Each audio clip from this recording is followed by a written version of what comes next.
Well, the day's finally here. Pokemon Legends Arceus has now released. And I thought what we would do today is, well, go through the beginning of the game a bit, and I'll give some of my initial impressions as I'm experiencing the game for the first time.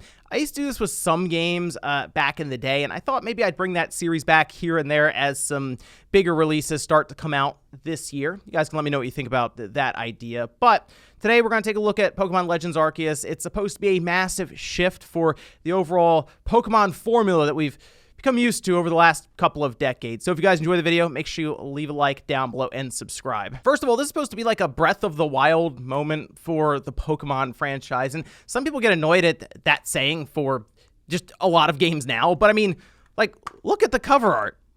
I mean, they took the idea basically of Breath of the Wild and turned it into a Pokemon box art shot there. So, I mean, certainly they're leaning into the idea of them going to this Breath of the Wild open world style for the Pokemon franchise. Anyway, let's jump into the game right after a word from this video sponsor. Today's video is sponsored by Audible. Finding time to sit down and read through a good book can be difficult with a busy and hectic schedule, but Audible makes it so much easier to experience your favorite book anytime you want. Audible offers an amazing selection of audiobooks across every genre, all in one app. Choose from bestsellers, celebrity memoirs, mysteries, motivation, business, and more. Audible even offers thousands of podcasts with popular favorites as well as exclusive new series. On the build-up to Halo Infinite releasing last year, it was great to get deeper into the lore of the Halo universe with all the different books available on Audible, giving me the ability to listen to each story while running errands or exercising. If you're someone who's been into the Halo series for a while or just jumped in recently with the latest game, I fully recommend titles like Halo Fall of Reach to get more backstory into the games. Visit audible.com/spawnwave or text spawnwave to 500-500 and try Audible free for 30 days. That's audible.com/spawnwave or text spawnwave to 500-500. Thanks again to Audible for sponsoring today's video. Now, I have a feeling the opening part of this game is going to be a lot of dialogue and probably a lot of tutorials, so maybe I'll be skipping around here and there as we go through. So initial reactions right away on the visuals, because that is clearly one of the hot topics right now. Not bad, at least for now. I mean, the colors themselves are popping off the screen very nicely. It's like a 43-inch 4K TV here. The trees have some movement to them. It does look very flat, though, on the ground, I think is one of the biggest things here. They also give us a shot at the starting Pokemon, and I am curious what the split is going to be here, because I feel like a lot of people, or the vast majority, are going to pick Cyndaquil. I mean, that's what I'm going to pick. Let me know, I guess, which Pokemon you're picking from here. But typically, I would go with the Fire type. I still think that might have been the popular choice. Although, back in the day, I know a lot of people would pick either Squirtle or Bulbasaur because it made the game easier. Now, this is Red and Blue. But I actually thought that was better to pick Charmander at the time because it would make you use different Pokemon, not just your starter to blast through the first two gyms. I do like the mountain itself way off in the background. I do kind of like the art style they're going with for some of the landscapes, but it just feels like they went halfway when it comes to the textures and it being kind of flat. I know the big thing is going to be around the visuals, but I do feel like at this time, I mean, they're serviceable. So we have Rowlet, we have Cyndaquil, and then we have Oshawott. See, I like how, like, old and, like, archaic the Pokeballs look here. They genuinely look like something that they had just put together there on the fly with some, like, antique parts. So I just like the new design of it here. I know it's different. The top part has like the little firecracker that shoots out when you catch a Pokemon. Also, like the front is just like a lock. I know it's supposed to fit into the idea of it being legitimately old, it being a prequel for the current Pokemon series, but I like they're playing into it with the Pokeball design and not saying, oh look, we've always had these like really nice looking Pokeballs. Okay, here we go. Pokemon can be caught by throwing Pokeballs at them. Hold down the ZR button to ready a Pokeball, take aim, and you can keep moving around as you do so. Right stick. This is what I think a lot of people have wanted for the Pokemon series for a while, is a more action-oriented Pokemon game where you're legitimately throwing the Pokeball, not just picking something out of the menu and then letting your character throw it. Release ZR button to throw the Pokeball. If it hits a Pokemon, you may be able to catch it. If you've readied a Pokeball but do not want to throw it, press the B button to cancel throw. Okay, so let's try catching Cyndaquil. Okay, there he is. We're going to aim and then release and throw it. Okay. See, the firecracker, that's a fun touch. You know, the firecracker kind of exploding above it when you catch a Pokemon. So, got Cyndaquil. Now we're going to get Oshawott. Hit him in the head with a Pokeball. There's Rowlet. Hit him at the ball. Oh, he popped out. Okay, we'll try this again. You know what? The mechanic of throwing the Pokeball, I do like it quite a bit. It just has you feel more engaged with the whole catching process, whereas, like I said before, you'd knock down their HP and then just pick something in the menu. It makes me think that as we go through the game, you may have Pokemon that legitimately are just hard to hit with the Pokeball. Not even just that they're hard to knock their health down or they just keep breaking out of the Pokeball, but like just dodging around, so it's hard to actually throw one of these Pokeballs at them. So now I'm in this village, and I am getting kind of some Monster Hunter vibes. I mean, that's sort of what I've been equating Legends Arceus as we've seen the previews and the gameplay for it. More and more so as we got close to the release date, is this kind of seems like Monster Hunter Pokemon, which I think that works pretty well if you consider them heading more towards an action RPG setup. We're gonna have sub-quests here to go through, main quests and all of this. So I think that's a good formula for them to just kind of follow and build on. So I do like the idea of there just being like this rift in the sky and people are just falling out of it. It adds some mystery to the story itself. I've never really gone through any of these Pokemon games and had that much interest in the story they were trying to create necessarily, but that at least is like, okay, what's going on with that massive hole in the sky? So there is a lot of like dialogue popping up here, and it does become pretty evident that there's no voice acting because you're just kind of pressing A through these menus.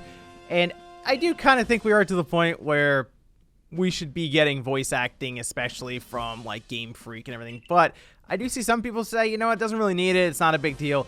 I don't know. Let me know what you think about that. Should we just be getting full like voiceover work done with these Pokemon games, especially if it's going to be this dialogue heavy? Because yeah, the last like 15 minutes or so has been just a dialogue box after dialogue box explaining what's going on in the world and what we're about to do here with the trial. If I get to pick a Pokemon, obviously, I'm going to go with Cyndaquil, the fire type. I mean, he turns into Typhlosion, so obviously I'm picking him. Okay, I'm finally free. We have to turn left and then run out this gate. So here's our first battle. They're using Togepi. All right.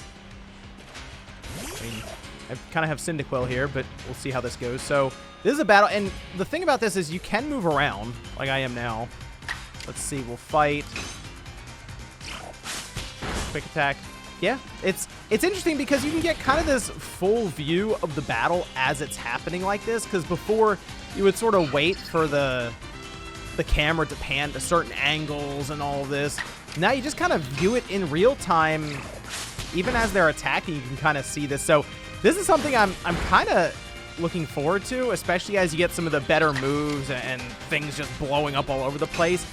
Just, I guess, to run around it and maybe even avoid it, because the different Pokemon can actually attack the trainer in this game. So I assume if you're too close to the action and somebody just uses like self-destruct, that it'll hit you. And that's kind of what I'm talking about with this game so far, just from what they've been talking about building up to it, is this shift in the Pokemon formula. That alone right there with that first battle just feels a lot different than what we've been used to with the Pokemon games, and really a direction I've been hoping they'd go for a long time now. So yeah, I'm excited now to see how much different this game is compared to other Pokemon games when we finally get out into the field. Seriously, the opening 30 to 40 minutes now, it's been a lot of story and dialogue and all this. So this isn't a game that you're going to jump into very, very quickly and just start playing right away. See?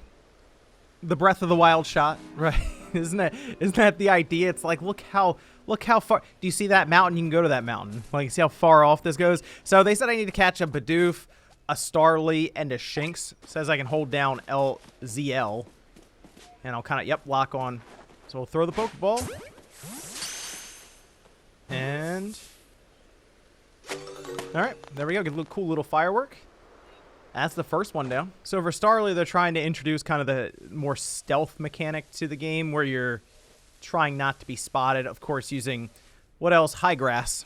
But right behind there and hit him with it. And there we go. That's kind of cool. You can change between just throwing a different Pokeball or item Or you can press X and switch to throwing a Pokemon that you have on your belt at the time, which I've Bidoof, Starly, and Cyndaquil. And I can just kind of throw them at a tree. I like just being able to change on the fly like that. So if I run up, I guess, to a Pokemon that's just in the field, I could throw Cyndaquil at him and start a battle, or just try to throw a Pokeball. Again, a lot of freedom here to kind of do things quickly without having to go to a battle screen. And I do like that it flows together really nicely with the wild Pokemon wandering around. So there's the Shinx. I'm actually just going to throw Cyndaquil at it, and it's supposed to just start the battle. See, like that's nice to just be able to jump right into battle like that. You don't have the screen that pops up and you have to transition over to it.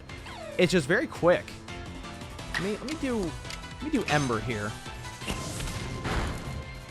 Nice. Okay, cool. So I don't know. I like that. I like the idea of this being very quick. You get into a battle, you get out, or you just catch a Pokemon very easily just by kind of throwing a ball at it, or you miss like that.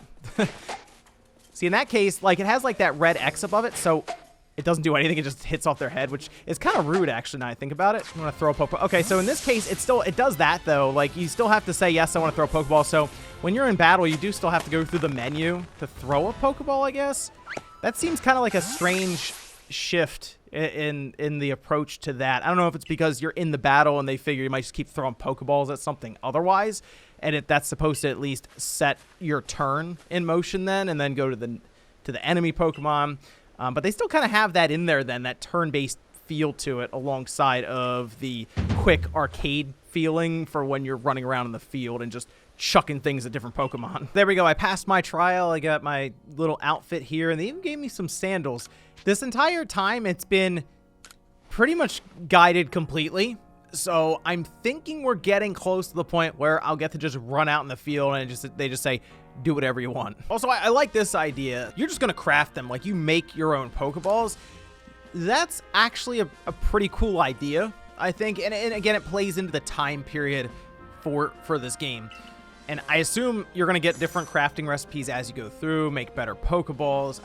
It just feels like it plays into the rugged nature of them setting up base camps and trying to just research and catalog all these different Pokemon. So you need one Apricorn and one Tumblestone in order to make a Pokeball. So I guess I'll just make 20 of them. And it's pretty straightforward. I don't know if there'd be like a crafting animation or like a crafting mini game. You know, it looks like it's just a couple of menus to go through. So technically it kind of still feels like you're just buying them at a store, but I guess at least there are reasons to collect some of the different materials in the world while you're walking around. Also, they just gave me the Pokedex, and it's not like this computerized tablet-looking thing that maybe just opens up or anything there. So it continues to play into this just being old and antique and the technology being pretty far behind, which makes me think they should be a lot more concerned about why I basically have this Galaxy S10 looking phone in what's essentially like traveling back to the 1950s. Seems like that should at least pique some interest here when they're having a Pokedex that's basically a 3-ring binder and trying to put apricorns into rocks to create Pokeballs. So here's the gameplay loop and the idea, researching Pokemon, but now that we have the Pokedex, you focus on one of them, and then it'll come up with essentially a bunch of subtasks that's related to that Pokemon. So how many you've evolved, number you've defeated, number of caught, which is 1, heavy specimens, and I guess you just fill out these tasks, and then that will have your research level go up, which unlocks more stuff, and then eventually just completes the Pokedex. So I need to catch 25 Bidoofs in order to fill that part out. Here's a Bidoof right here, so we'll just kind of throw a Pokeball at it. Also, I like that the Pokemon just level up. It's essentially just experience share completely across the board there, but I guess it's easy to then level up a Pokemon, and since you're not necessarily going against a bunch of trainers or gyms, I guess at this point you're just trying to evolve them quickly. And I guess the one thing I'm curious about is how much these research tasks can actually differ between Pokemon, if they can have enough like variety to keep it interesting. I mean, I guess with Starly, they have like number you've caught without being spotted, which seems to stack on number caught as well, so I guess you can kind of knock both of those out. Number you've defeated, different forms you've obtained, and then number you've evolved, which is pretty similar to Bidoof, other than heavy versus number you've caught without being spotted. So I guess that's going to be the biggest thing for me. Is this seems like something right now that is going to be really, really fun currently, right? Like being able to go around, catch a bunch of different Pokemon that are wandering around. I just wonder if there's going to be enough variety to kind of keep you engaged for the long haul. I mean, they say times you've seen it use Aerial Ace, so they have stuff that's in the battles as well, or different moves that you've seen. Times you've used a strong style move, and it just seems like they're stacking up to like 25 at a time. I don't really see anything that's higher than that. I mean, they have a lot of stuff going on, like you're earning experience, you're filling out this Pokedex. Like, there is a lot of progression happening here all at once.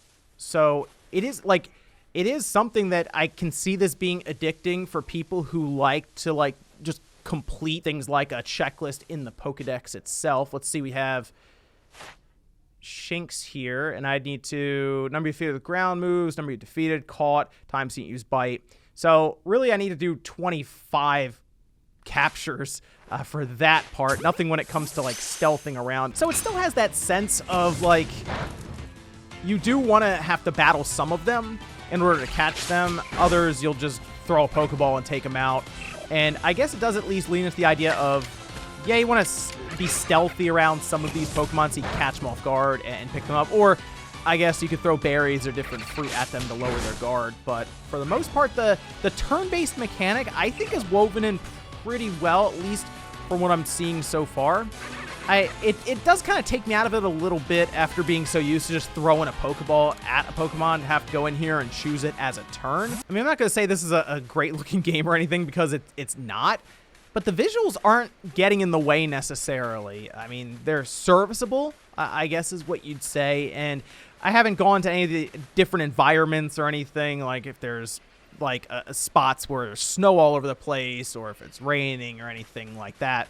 But so far, I think they're fine for what Game Freak is going for here, and I would expect them to get better if this ends up becoming a series overall for them. And you know what? Based on my early impressions of this, I hope it does, because this is kind of, there's a lot to this, and maybe it's because it feels so different compared to like the traditional formulaic Pokemon games that, I mean, let's be real, I'm getting kind of burned out on those. Like, I played Pokemon Sword, almost fell asleep with that. Pokemon Brilliant Diamond, nostalgia pulled me through that one. Let's Go Pikachu and Eevee, probably the same deal there, where I got pulled through with nostalgia. This, I'm genuinely curious. Like, there's a Wurmple, I need that for my subquest, but now I'm like, okay, what do I have to do in order to fill out that Pokedex? How many do I have to capture? I have to, like, sneak up to catch them? Do I need to see different moves? And then, what do I get when I complete that checklist of different things in the Pokedex? What other Pokemon will I find? What do you get out of them when they evolve? Are there different checklists there and different areas to explore? So it does have that pull right now anyway. Like what I was feeling with Breath of the Wild as an example. I know it keeps coming back to that, but I mean, that's seemingly what they were trying to play towards, and I think so far in the early game, they've accomplished that. My concern going forward is if it will be able to continue that feeling, or if it will start to become very samey and repetitive. Like, basically gets to the point where it's kind of a chore to start going through stuff then. But so far, you know what? I'm enjoying what I'm seeing here. We'll catch that Wurmple and then catch the other one. But let me know what you guys think about Pokemon Legends Arceus. This is about the first hour or so that I played here. There's a lot of tutorial, a lot of dialogue boxes, a lot of backstory that was being built up, but once they threw me into this open world area and they're like, just start catching Pokemon that are just wandering around and filling out that Pokedex, the gameplay loop is starting to make sense to me, and I do see why people are enjoying this so far. It's, again, early impressions for me. I have to see how they continue this forward. It seems like they're trying to build up a bit of an interesting story here that's playing off the idea of a lot of mystery and unknown. So, yeah, I'll be playing quite a bit of this over the next couple of weeks, and we'll see where it goes from here. But thanks, guys, for watching, and I'll see you next time.